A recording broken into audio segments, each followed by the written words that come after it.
les studios de TV Gracia International, voici les paroles ineffables de Dieu.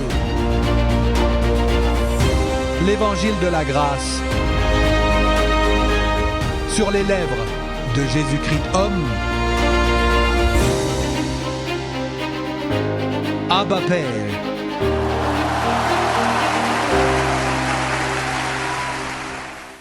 Il y a un mot qu'appelons le mot creux, et je veux que vous l'identifiez avec moi, parce qu'il est beaucoup utilisé dans les médias et qu'il fait des dégâts alarmants. Tous les croyants sont victimes dans le monde entier parce qu'ils ne pas bien comprendre le sens de ce mot. Avançons maintenant vers l'Apocalypse. Allons au chapitre 3. Apocalypse, chapitre 3, verset 15.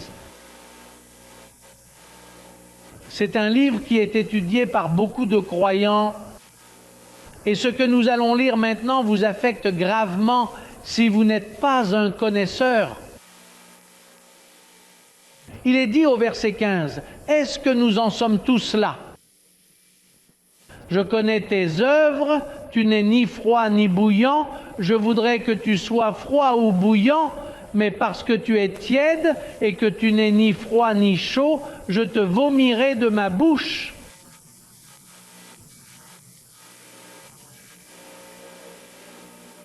Frères, il n'y a pas de verset qui puisse en faire plus de mal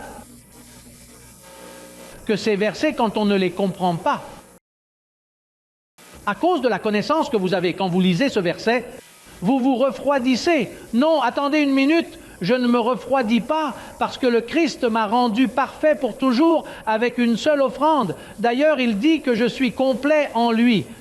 Il ne me manque rien. Et celui qui s'attache au Seigneur n'est qu'un seul esprit avec lui. Comment cela, je me refroidis? Je sais en qui j'ai cru. Je confesse sur la base de ce que mon apôtre Paul m'a enseigné. En outre, Jean était un ministre de la circoncision et non de l'incirconcision. Que se passe-t-il donc? Que ces versets comme celui-ci, ils prennent le croyant et l'amènent dans un état d'esprit « j'ai froid ». Maintenant, observez la phrase attentivement. « Je vais te vomir ». En d'autres termes, le terme « je vais te jeter dehors » arrive, puis le rejet commence, il apparaît au milieu et dit « Eh bien, j'ai eu froid ». Parfois, des situations nous mettent dans des situations délicates. Il y a eu des périodes où je me suis retrouvé sans Bible, sans prière. Les choses n'allaient vraiment pas bien. L'atmosphère était lourde. On peut être trahi par quelqu'un ou quelque chose de grave peut arriver à une personne. Essayez d'imaginer que vous ayez une pensée qui vous envahit. Tu as froid. Tu as froid et tu risques de te faire vomir dessus. Pouvez-vous percevoir le sentiment de rejet qui transparaît au travers de ces mots? C'est un mot creux. Dit creux parce qu'un croyant dans le Christ Jésus ne change jamais de position.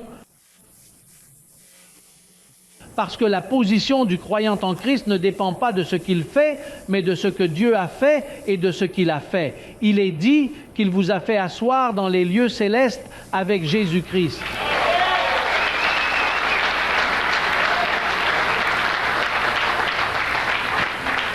Je tiens à vous rappeler tous ces détails essentiels afin que vous n'oubliez jamais l'importance de la position qu'il vous a donnée. Remarquez, la conversion à Jésus de Nazareth n'est pas l'entrée dans le royaume des cieux. La conversion d'une personne telle que celle que j'ai faite ne garantit pas son accès au royaume des cieux. Ah, le royaume des cieux est ici sur terre. Il n'est pas quelque part dans les cieux. Paul le dit, c'est là. Lorsqu'il affirme cela, il dit à son frère qu'il ne recevra pas d'héritage dans le royaume. Il fait référence au royaume sur terre, car Paul prêchait justement sur le royaume ce jour-là. Ceux qui prêchaient avec moi le royaume de Dieu, parce que Jésus-Christ a dit que le royaume était proche. Quand il est mort, il est arrivé. Et que se passe-t-il ensuite? Lorsque Paul parlait à l'époque, il disait toujours « Vous vous êtes déjà convertis avec Jésus de Nazareth, maintenant traversez le pont, allez dans le royaume. » Et quel est ce royaume? Celui qui est ressuscité. Alors, dans la deuxième lettre aux Corinthiens, regardez ce qu'il dit. Deuxième lettre aux Corinthiens, chapitre 1. Deuxième lettre aux Corinthiens, chapitre 1. Notre travail est de vous faire entrer dans le royaume, parce que se convertir à Jésus n'implique pas que l'on soit entré dans le royaume des cieux. Se convertir à Jésus est une bonne expérience. Mais que fais-tu avec Jésus? Et plus encore, si tu ne comprends pas son évangile, tu ne connaîtras pas la vérité. Au contraire, connaître Jésus-Christ sans son évangile est un martyre, parce que vous vous sentez coupable, vous vous sentez froid, vous vous sentez chaud, vous vous sentez tiède de ne pas comprendre l'évangile. Regarde ce que dit le chapitre 1, verset 15. C'est avec cette confiance que j'ai voulu venir à vous d'abord pour que vous ayez quoi? Une seconde quoi? Parce qu'il ne suffit pas de se convertir, il faut une deuxième grâce. Et la seconde grâce est offerte par le ministère croissant en grâce. C'est ce qui vous est arrivé. Vous vous demandez peut-être pourquoi cela vous semble différent, en effet. Eh bien, c'est parce que votre esprit attendait déjà d'entrer dans cette deuxième grâce. C'est pourquoi le système dit, pourquoi parle-t-il différemment? Pourquoi parle-t-il bizarrement? Parce que vous êtes entrés dans une deuxième grâce. La première grâce, c'est quand vous avez su que vous étiez un enfant de Dieu, quand vous avez eu cette envie de chercher Dieu. La deuxième grâce, c'est lorsque vos yeux de compréhension sont éclairés et que vous découvrez que vous êtes prédestinés et choisis avant la fondation du monde. C'est ce qui vous est arrivé. Disons une deuxième grâce. Comme il est merveilleux de participer à la deuxième grâce. Quel est notre défi? Faire connaître aux chrétiens bénis d'aujourd'hui la deuxième grâce. Et c'est notre appel, mon frère, que vous entriez dans la seconde grâce, parce que dans cette seconde grâce, c'est le royaume. C'est là que vous entrez dans le règne, c'est là que vous commencez à vous confesser, c'est là que vous avez l'assurance de votre position. Je suis conscient de qui je suis, personne ne me délogera d'ici. C'est là que vous rejetez le chaud et le froid. C'est là que tout cela n'entre pas en ligne de compte. Telle est notre vocation. Les centres éducatifs de Grandir dans la grâce sont appelés à cela. En d'autres termes, globalement, ce que je fais, c'est sauver les croyants, les amener à cette seconde grâce. C'est notre objectif principal, c'est la raison pour laquelle il est essentiel pour vous de collaborer avec nous. Ne voyez-vous pas que les Corinthiens ont échoué parce qu'ils ne sont pas entrés dans cette seconde grâce? Regardez ce qui est écrit au chapitre 13, versets 4 et 5. Chapitre 13 de la deuxième épître aux Corinthiens.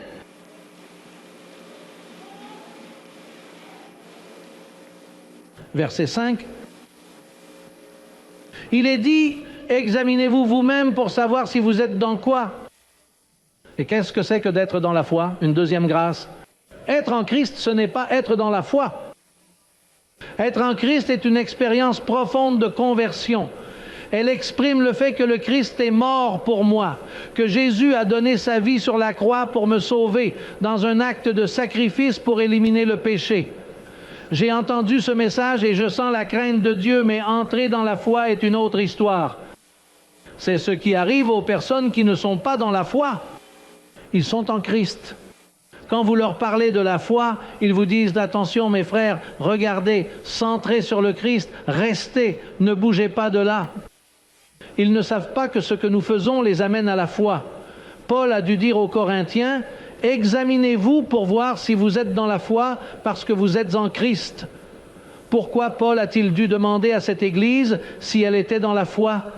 J'imagine qu'ils ont répondu « Mais à quoi vous attendez-vous? Bien sûr que nous sommes là si nous sommes chrétiens. Non, non, non, je ne parle pas du Christ, je parle de la deuxième grâce. » C'est la question que je pose à toutes les nations. « Eh, bénis, vous qui m'écoutez, êtes-vous dans la foi? Je suis sûr que vous l'êtes, si j'ai confessé le Christ comme sauveur. Non, ce n'est pas de cela que je parle. Es-tu entré dans l'évangile de la grâce? C'est ce qui vous met dans la foi et non dans votre foi.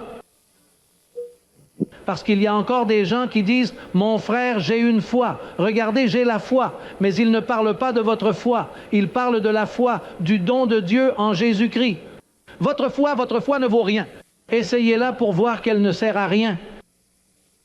Votre foi ne vous conduit à aucun endroit. Avez-vous pris le temps de discuter avec ces personnes qui se vantent en disant « Regardez, j'ai une foi. Regardez, j'ai une foi aveugle. Elle est aveugle. » Vous ne voyez pas. Écoutez, depuis que je suis tout petit, j'ai la foi. Vous voyez, j'ai...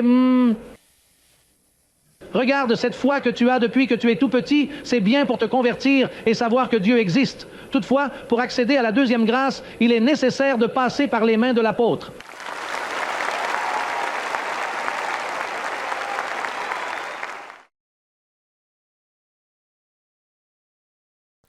Regardez ce qui est écrit dans le 2e chapitre des Corinthiens, au chapitre 11, verset 1.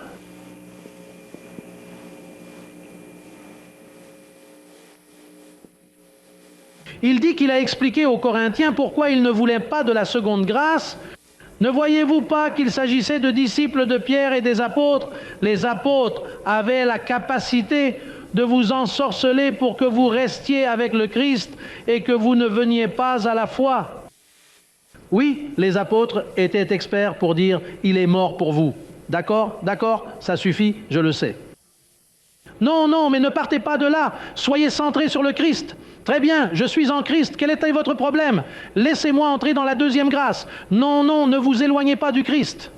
Mais quelle est l'idée si Paul, l'architecte expert, m'invite à faire un petit pas de plus? Regardez ce que dit le premier verset. Il dit « J'aimerais que vous me tolériez un peu de folie. Oui, tolère-moi, car je suis jaloux de vous avec un zèle de Dieu, parce que je vous ai fiancé à un seul époux, afin de vous présenter à Christ comme une vierge pure. » Remarquez ce que Paul veut faire. Paul dit « Regardez, je vous ai déjà séparé de Jésus de Nazareth, et maintenant je vous présente un nouveau mari. » Pourquoi est-ce que je souhaite vous présenter un nouveau mari? Pour te présenter comme une vierge pure, afin que tu puisses voir que ton esprit n'a jamais été touché par le diable, afin que tu puisses voir que ton esprit est comme Jésus-Christ, afin que tu puisses voir que le Christ est ta justification. Savez-vous ce qu'est une vierge pure? Elle est intacte. Et il en est de même pour ton esprit. Votre esprit n'a jamais été touché par le diable.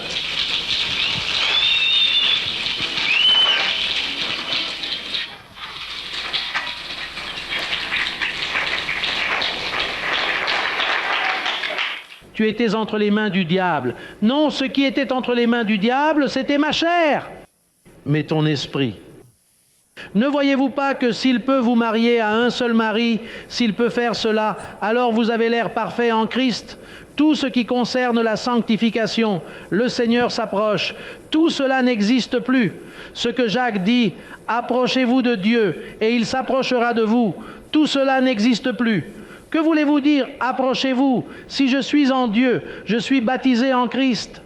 C'est la fin de toute cette histoire de quitter ou non le Christ. Regarde, tu es tombé. D'où viens-tu si je n'ai pas grimpé quelque part? Je suis complet en lui. Si je tombe, le Christ tombe avec moi. Regardez, il est perdu, je suis perdu. Comment et pourquoi? Si tu es une vierge pure, en toi il n'y a pas de défaut, en toi il n'y a pas de mal dans ton esprit. Dans ton esprit, tu es comme Jésus-Christ. La religion s'occupe de la chair, mon frère.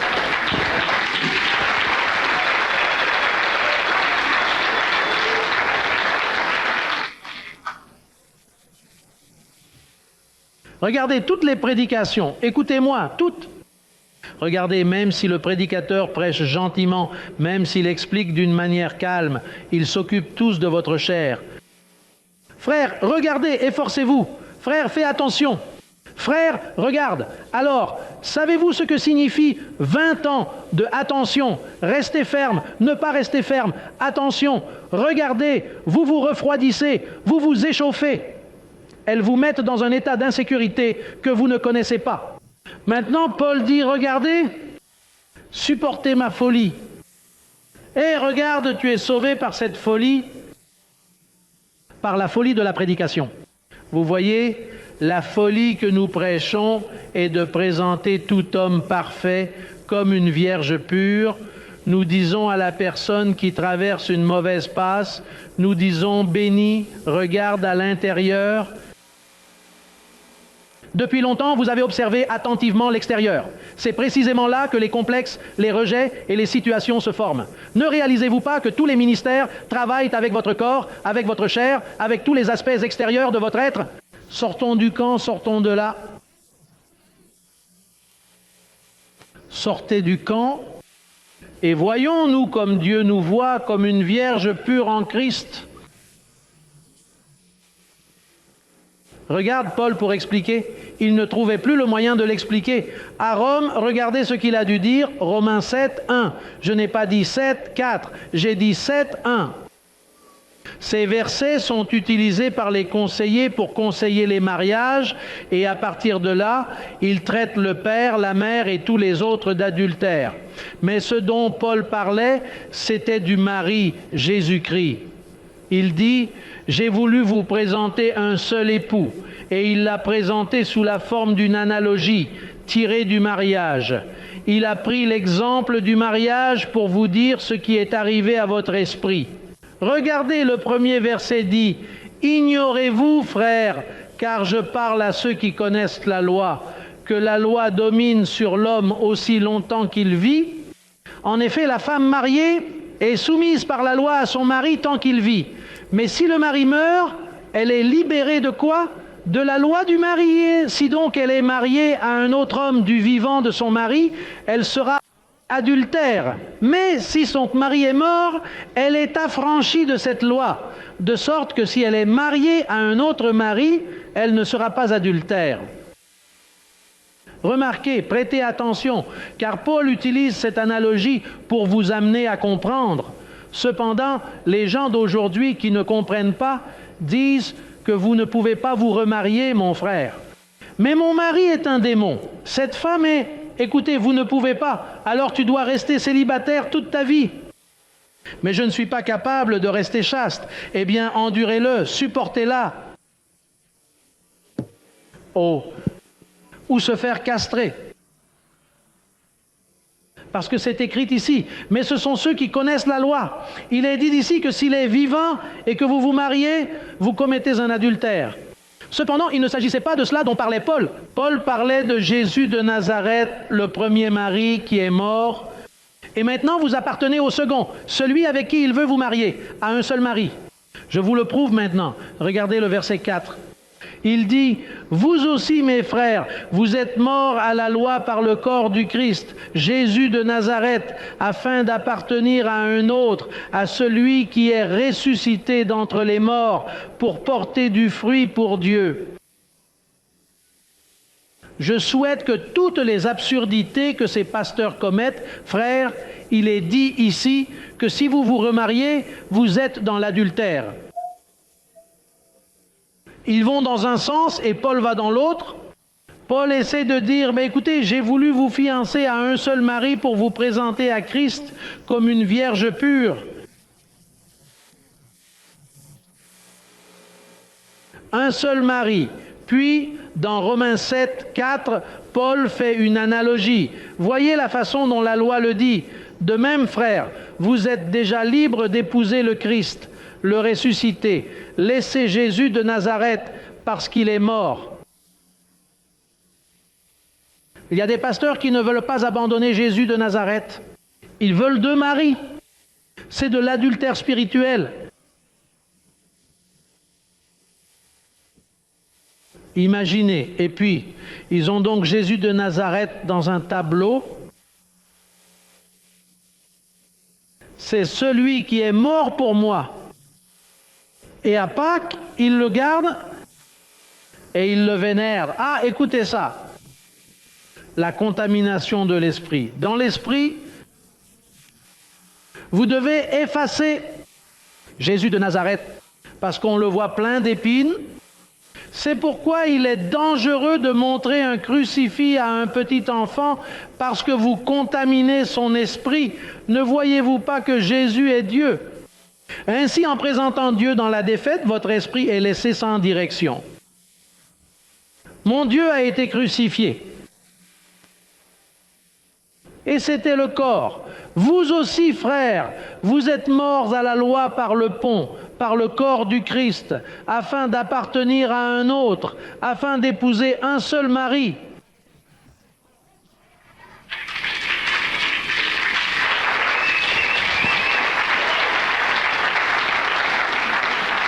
Je dois dire cela avec amour, mais il m'arrive d'écouter des émissions de radio lorsque je voyage parce que cela se répand partout. Je ne parle pas seulement de Miami, mais aussi d'ici. Vous les entendez dire « Au nom de Jésus de Nazareth, mon cher frère ».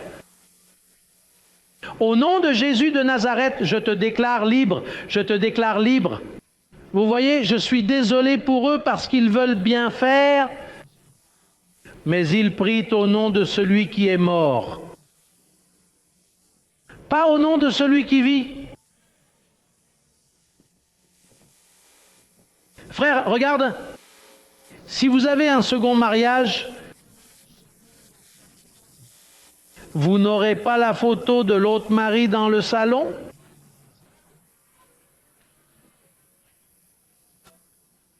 Je veux dire, quand un mariage se brise, et au moment où tu te maries avec un autre homme avec lequel tu penses pouvoir recommencer une étape plus authentique, reconstruire ta vie, si vous aviez une grande photo de lui donner ou l'envoyer à la mère, parce que le nouveau mari dira « Hey, mettez une photo de moi ».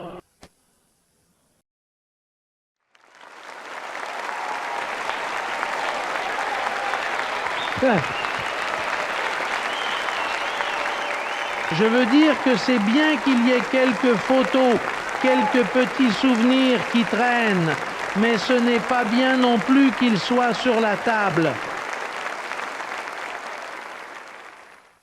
Parce que ça rend jaloux. Eh bien, regardez-le de cette façon.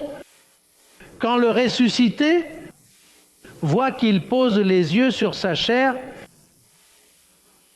il a vécu 33 ans. Paul dit que si nous avons connu le Christ selon la chair, nous ne le connaissons plus de cette façon, parce que, voyez-vous, il se met en colère, il devient jaloux quand vous posez les yeux sur ce corps qui était rempli de péché, parce que c'est là qu'il a porté le péché du monde, et vous le regardez selon la chair. C'est pourquoi, lorsque Paul est monté au paradis, il lui a dit « Je ne veux pas que tu me connaisses avant la croix parce que je vais être en colère. Regardez attentivement, je vais déchirer celui qui ose poser les yeux sur moi avant la croix. Mon souhait est qu'il tombe follement amoureux du ressuscité, qui est le Dieu suprême en toutes choses. » Bien marié, l'Église dûment mariée. Mon frère, il est nécessaire que je les informe. Je dois vous informer que toute l'Église mondiale est dans l'adultère spirituel. C'est une Église adultère, parce que Paul a dit « Supportez ma folie, je veux vous faire épouser un seul, je veux dire un seul mari. » On ne peut pas avoir deux maris, pas dans la vie physique, et encore moins dans la vie spirituelle. Parce qu'en cet endroit, l'autre époux vous saisit et vous dépouille de la vie. Et dans la vie spirituelle, le Seigneur vous prend et dit aux anges, ne le servez pas, laissez-le aller de mal en pis. Et vous me comprenez? Avez-vous compris? Si vous avez compris, vous êtes bénis. Je ne sais pas ce que je vais faire de vous, mais vous êtes bénis. Si vous avez compris ces paroles que j'ai prononcées, vous êtes une personne bénie d'avoir compris ces paroles.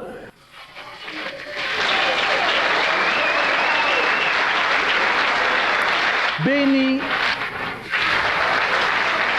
Hé, hé. Tu me dois la vie si tu as compris.